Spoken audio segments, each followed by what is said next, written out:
안녕하세요. 내 아이 행동의 숨은 의도를 찾는 육아 수업에 오신 걸 환영합니다. 저는 이보연입니다. 저는 아이들을 상담하고 부모님 교육을 하는 일을 담당하고 있고요. 지금은 이보연 아동가족 상담센터에서 열심히 상담을 하고 있어요. 자, 그럼 저와 함께 아이의 마음을 읽는 내면 육아 시작해 볼까요? 저희가 이제 상담센터에 오시게 되면은 이제 부모님들이 이렇게 접수 기록지에 이제 기본 정보를 쓰세요. 거기에 무슨 난이 있냐면 내원 사유가 있어요. 그러니까 왜 상담을 하기를 원하는지, 어떤 문제 때문에 상담을 신청했는지 그 이제 내원 사유를 쓰는 건데 거기에 제일 많이 쓰시는 게 뭐냐면 아이 심리를 알고 싶어서. 이게 되게 많아요. 아이가 왜 그런 행동을 하는지 그 이유를 알고 싶어서. 와, 내 아이인데, 얘가 왜 그런 행동을 하는지, 뭔가 도와주고 싶은데 그런 행동을 하는 이유를 모를 때, 부모님의 마음이 얼마나 답답할까. 한편으로는 제 마음까지 짠해지게 되는데요. 많은 부모님들이, 특히 육아를 어려워하시는 부모님들이 정말 단골 멘트로 하시는 게 뭐냐면, 진짜 쟤는 왜 저러는 거야? 쟤는 도대체 뭐가 문제일까? 정말 이해가 안 돼. 이런 얘기 되게 많이 하세요. 그래서 제가 이제 여쭤보죠. 그래도 분명히 어떤 이유가 있을 텐데요. 아이가 그렇게 뭐 동생을 갑자기 확 때린다라고 만일 이제 호소를 하시는 부모님이 계신다면, 동생을 때리는 이유가 있을 텐데요. 이렇게 여쭤보면 부모님이 하시는 말씀, 눈을 씻고 봐도 갑자기 그래요. 그냥 갑자기 확 달려들어서 때려요. 너무 황당해요. 이렇게 이야기를 하세요. 이유가 없다라고 생각하시는 거죠.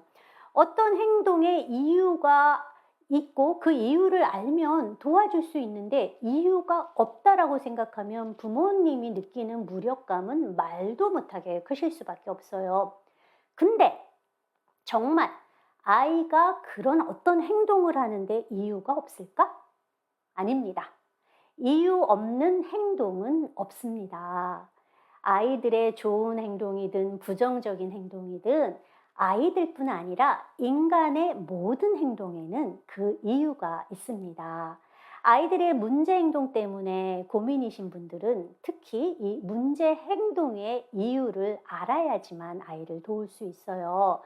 이유를 알아야 아이를 돕는 거는 물론 부모님도 훨씬 더 심리적으로 안정이 되고 또 부모로서의 유능감도 느끼실 수 있어요.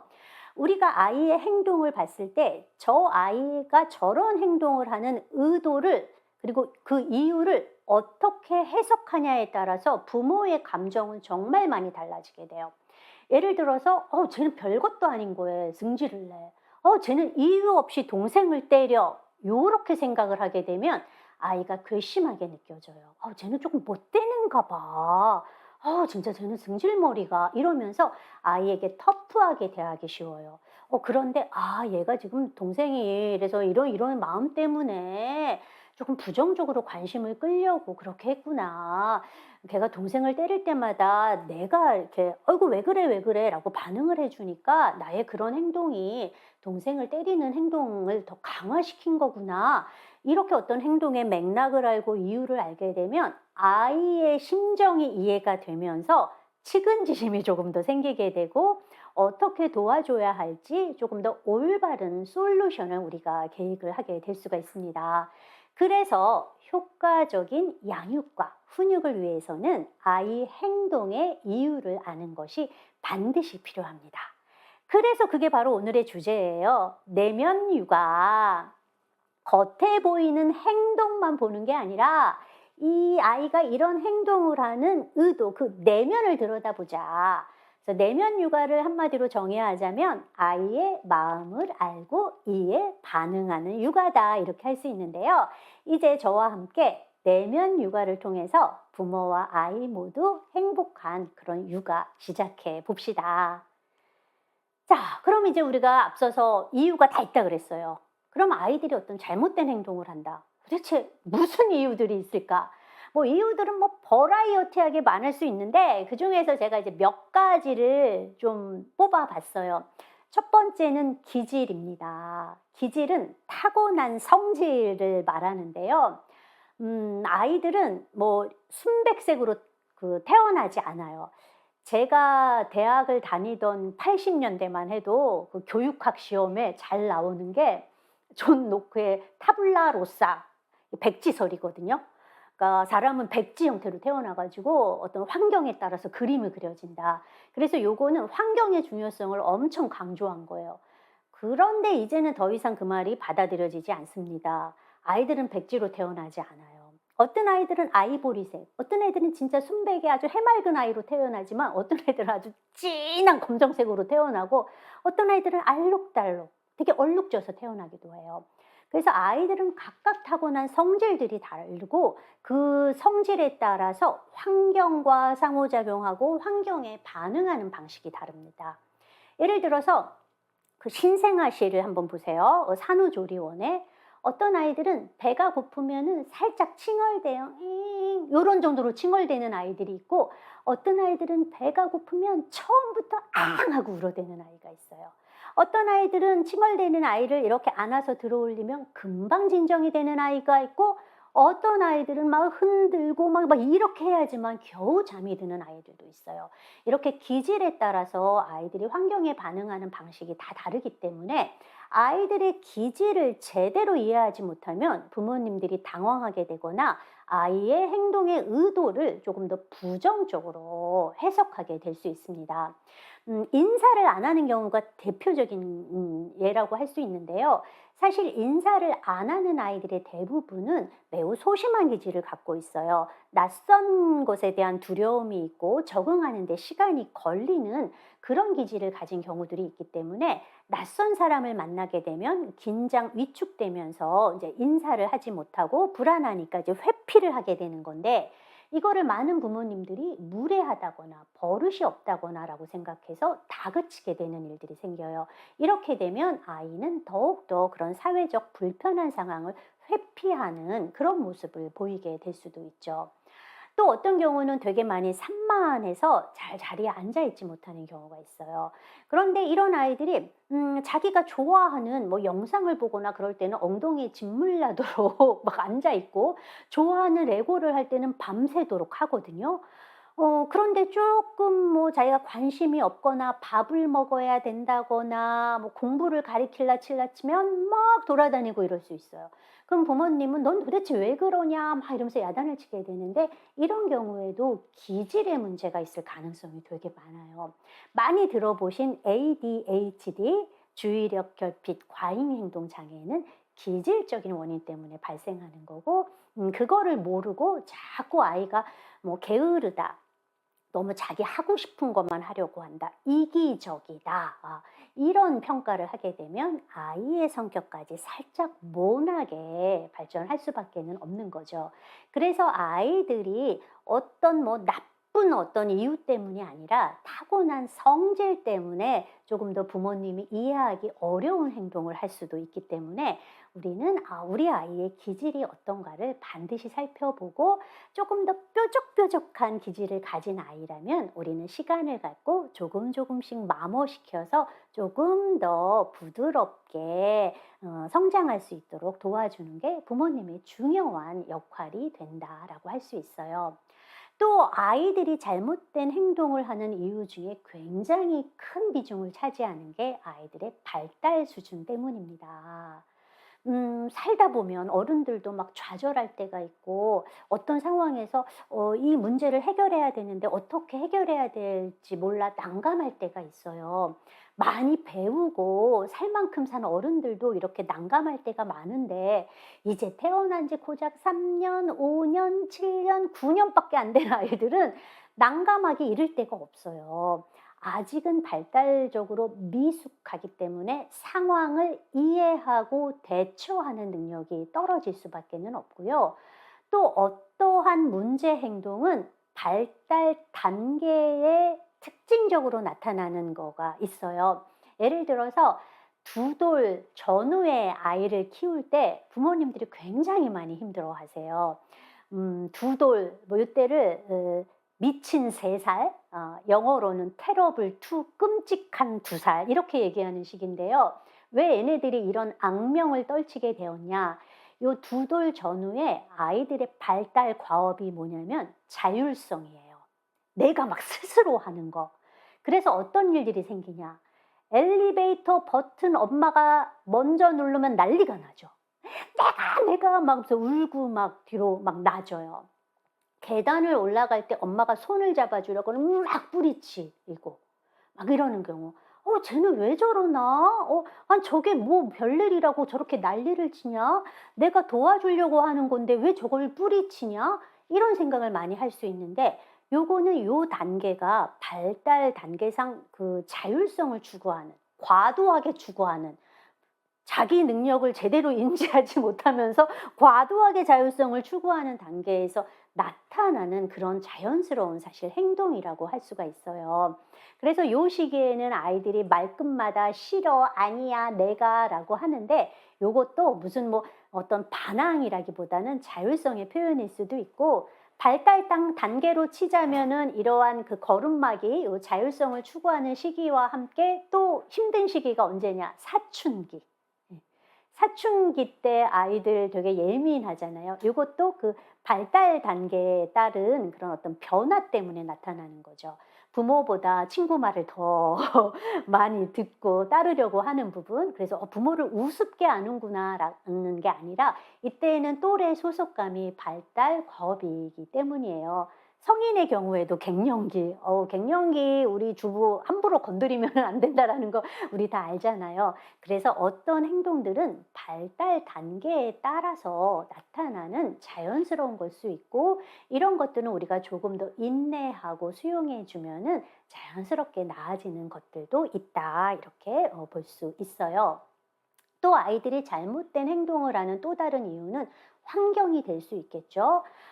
어떤 환경들은 아이들의 잘못된 행동을 더 유발시켜요. 예를 들어서 많은 아이들이 좁은 공간에서 함께 놀게 된다? 그거는 100% 싸워요. 좁은 공간에서 아이들끼리 놀게 되면 자연스럽게 부딪힘이 많이 발생할 수밖에는 없어요. 또 이런 적은 공간인데 거기에 무슨 기다란 막대기가 있다거나 총 장난감이 뭐 총칼 장난감이 있다거나 혹은 장난감이 너무 적거나 이럴 때도 100% 싸움이 일어나요. 총, 칼 이런 걸 보면 아이들은 다 휘두르게 될 수밖에는 없고 장난감이 적다 보면은 그거를 서로 나눠야 되기 때문에 거기에서 나눔의 문제가 생겨서 또 싸우게 되고 또 형제 자매가 있는 경우에 부모님들이 돈이 아깝다고 다 제각각의 다양한 장난감을 사 주잖아요. 이래도 싸워요. 아이들은 좋은 거 하나만 뭐 꽂히는 경향이 있거든요. 그래서 어떠한 환경은 아이들이 문제 행동을 조금 더 많이 하게 만드는 그런 환경들도 있기 때문에 아이가 어떤 잘못된 행동을 할 때는 환경상의 문제는 없는가 이것도 우리가 반드시 살펴보아야 한다라는 거죠. 유치원이나 어린이집에 적응을 못하는 경우들도 마찬가지예요. 아이가 이 전에 어린이집에서는 잘 다녔는데 어린이집을 바꾸고 나서는 적응을 잘 못해요. 뭐 이런 이야기도 많이 듣는데요. 그런 경우 보면은 그 어린이집의 분위기나 교육 정책이 아이의 성질과 맞지 않을 경우에 사실 주도성이 떨어지는 아이들이 뭐 프로젝트 수업을 하거나 뭐 레지르 에밀리아 같이 아주 적극적인 주도성과 창의성이 요구되는 교육 방법을 적용한 그런 기관에 다닐 경우에도 아이들은 굉장히 힘들어하는 경우가 있고 산만한 아이 같은 경우에 지나치게 이렇게 풀어진 환경들, 예. 통제가 별로 없는 그런 환경에 처할 때 더욱더 산만한 행동을 하는 경우들도 있어요. 그래서 우리가 환경이 아이들에게도 정말 큰 영향을 미친다라는 거 꼭 염두에 두셔야 되고요. 또 잘못된 행동을 하는 또 다른 이유는 경험이에요. 보고 배워서 그렇다라는 거예요.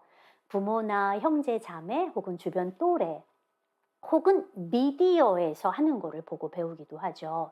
욕 같은 거는 다 보고 배워서 그래요. 아이가 스스로 욕을 만들어서 할 수는 없거든요. 또 주변 사람의 피드백도 영향을 미쳐요. 가령 내가 뭘 사고 싶었어. 그래서 한번 떼를 써 봤어. 자기는 그때까지만 해도 이 요구가 들어질 것이라는 100% 확신을 갖지 못했는데 내가 자기가 막 떼를 쓰니까 엄마가 한숨을 푹 내쉬더니 "알았어." 그러면서 들어줘요. 와, 내가 이렇게 하니까 내가 원하는 걸 얻을 수 있네?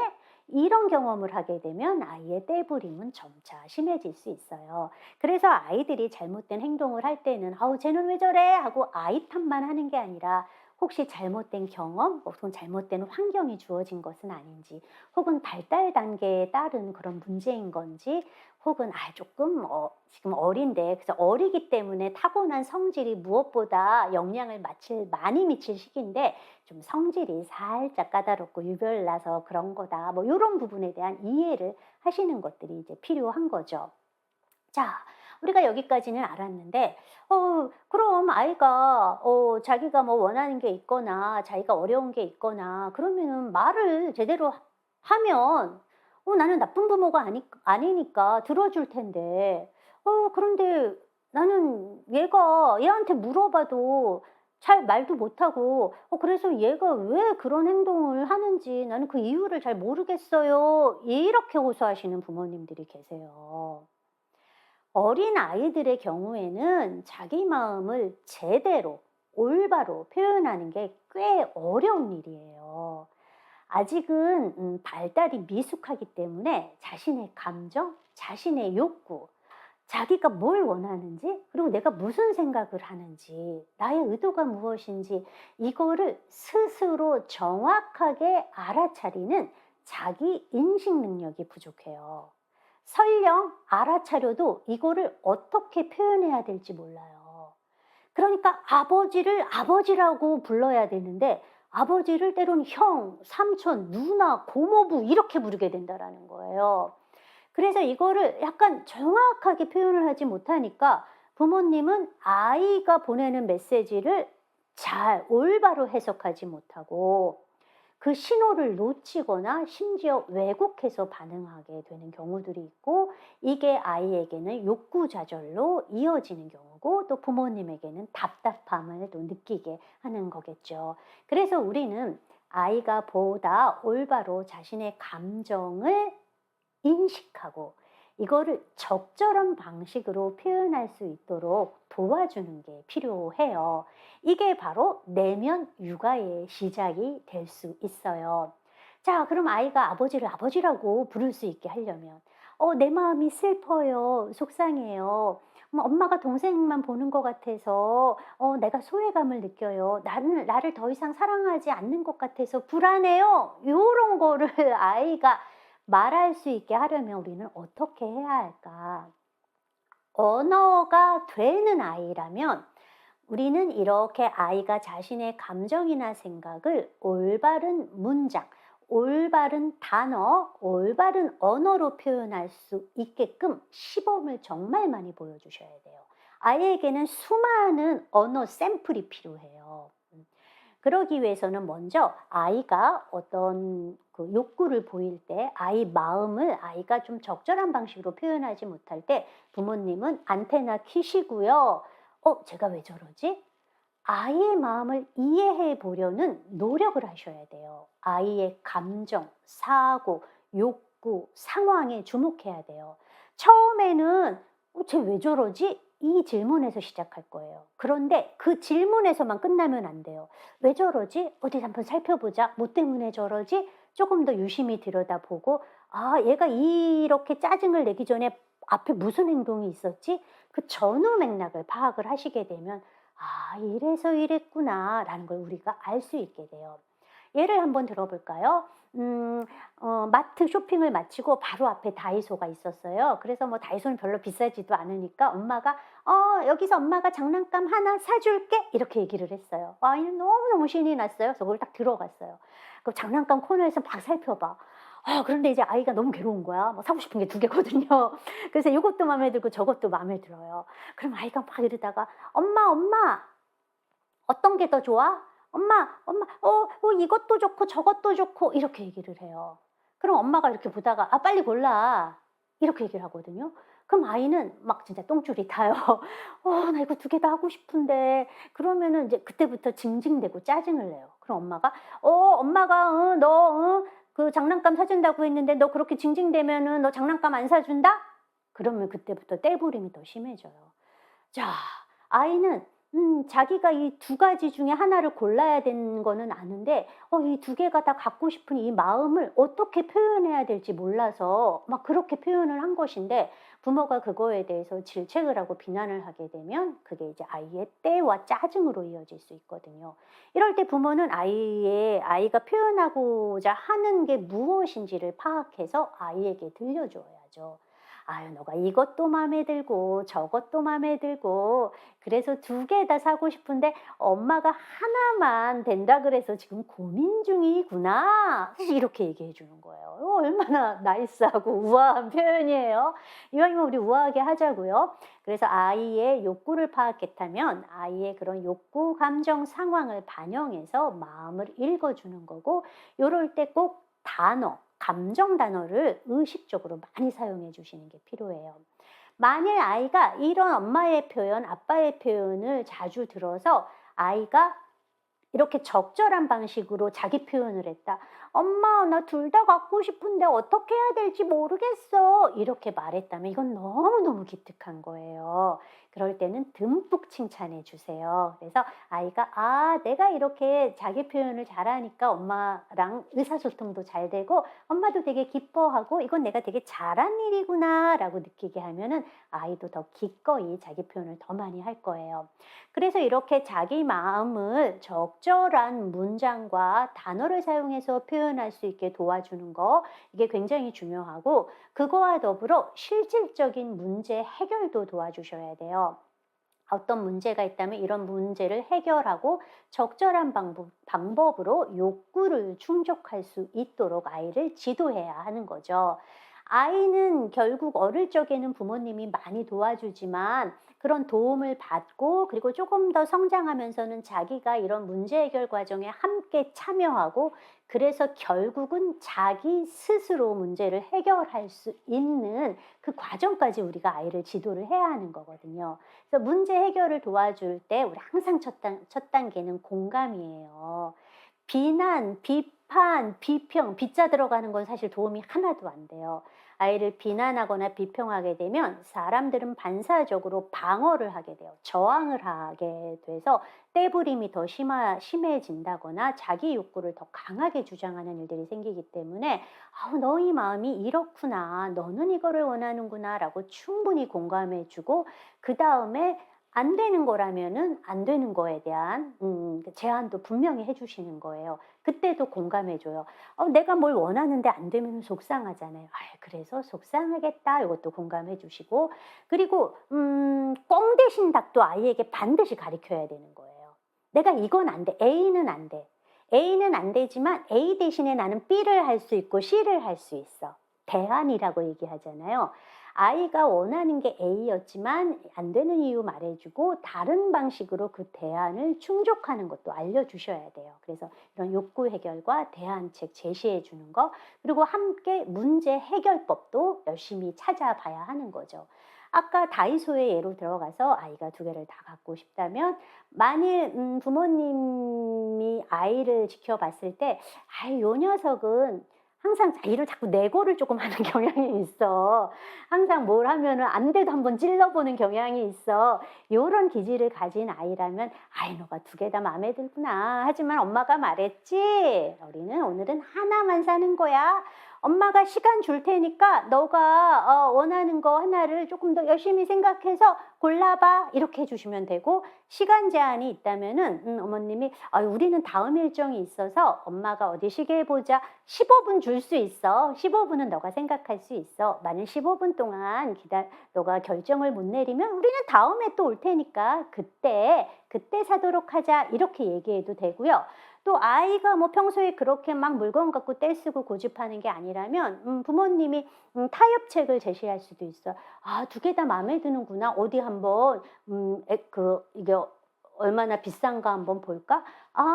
엄마가 오늘 너 장난감 사주는 거로 한 예산 5,000원 생각했는데 이거 될 것 같아 라고 해도 되고요. 때로는 아이에게 너가 둘 다 똑같이 좋을 땐 그땐 엄마도 그럴 때 있거든. 이 옷도 좋고 저 옷도 좋고 막상막하일 때. 그럴 때 엄마는 이런 방식을 사용해. 가령 어떤 것이 좋을까요? 막 이런 거 있잖아요. 딩동대.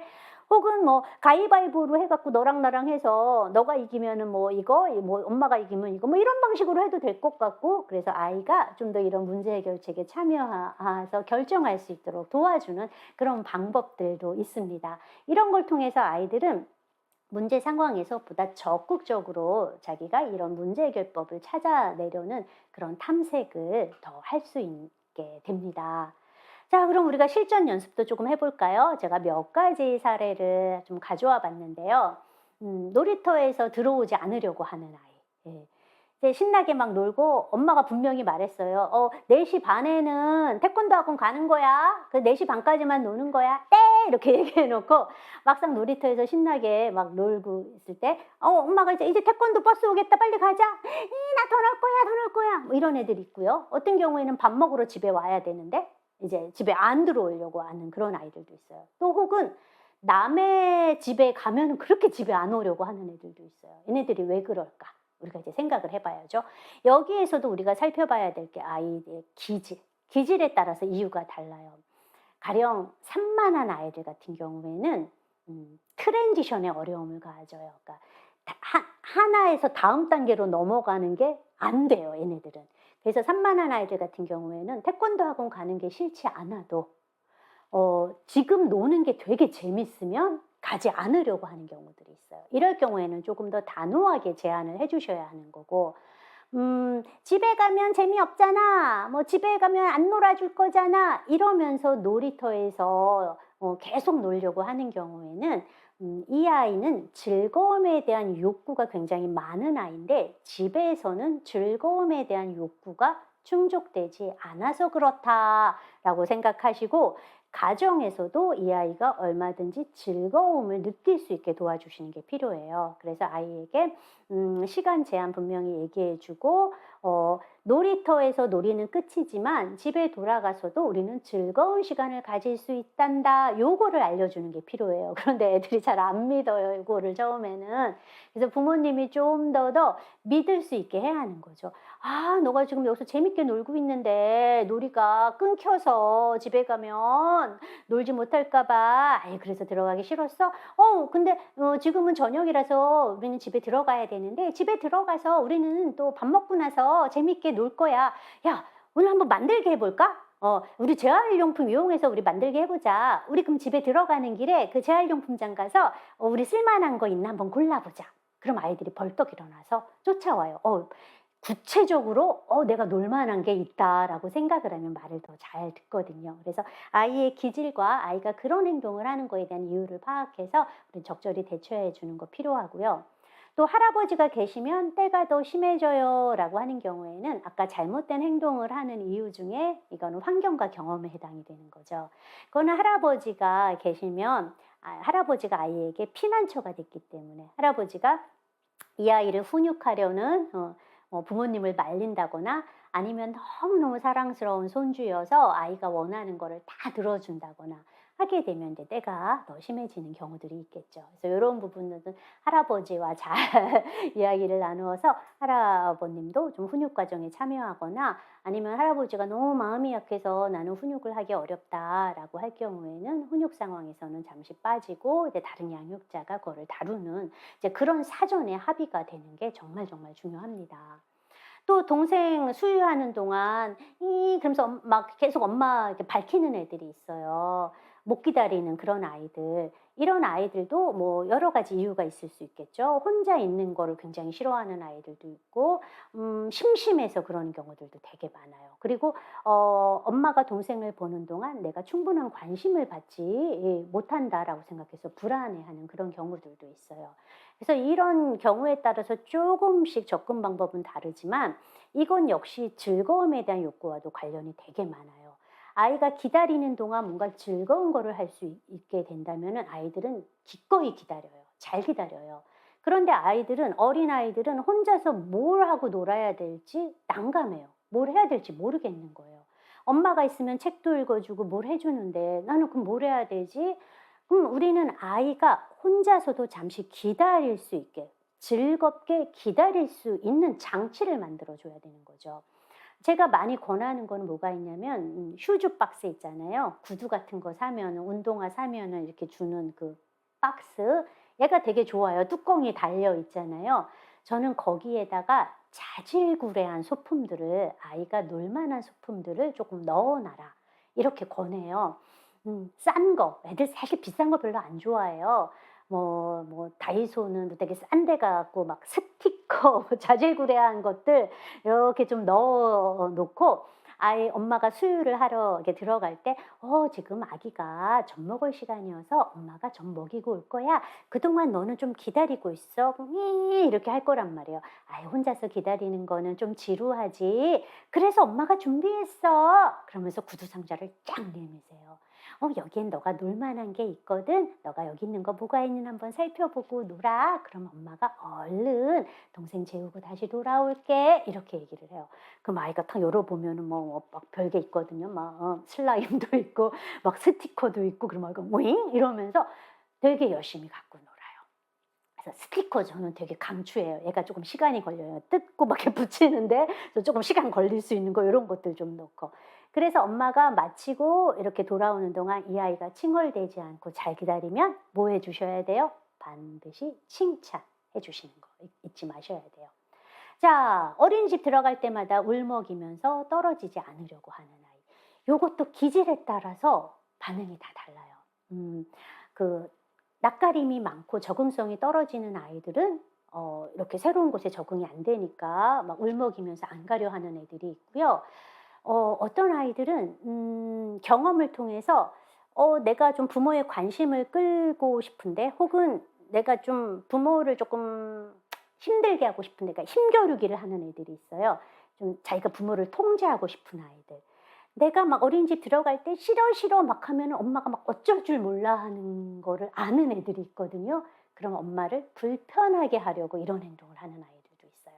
그래서 기질에 따라서 요렇게 반응 내용들이 다르기 때문에 그 이유를 반드시 알아야 하는 거고요.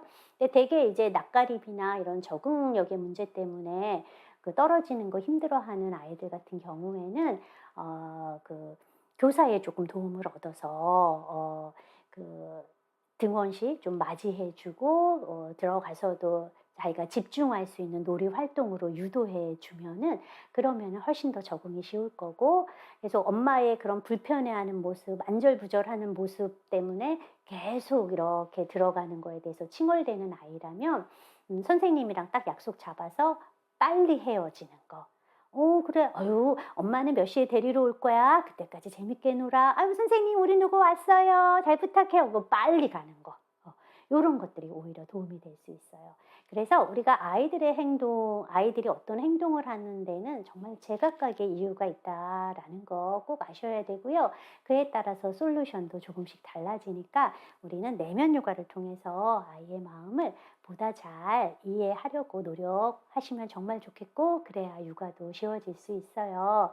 제가 쓴 내면 육아에는 이런 내용들이 많이 포함이 되어 있어요. 그래서 이 책을 통해서 부모님들이 아이를 조금이라도 이해하고 아이들을 나쁘게 생각하지 않으셨으면 좋겠다라는 그런 마음이 가장 커요. 아마 이 책을 읽으신 분들은 이미 충분히 좋은 부모님이실 거라고 믿어요. 정말 한반도 유사일에 이렇게 노력하는 부모 세대 없거든요. 근데 노력하는 거 되게 좋고 열심히 하는 거 되게 좋은데 중요한 건 뭐예요? 올바른 방향으로 열심히 하는 거예요. 그래서 아이의 마음을 잘 이해해서 부모님도 편해지고 유능감, 자존감 높아지셨으면 좋겠어요. 잘 들어주셔서 감사합니다. 이보연이었습니다.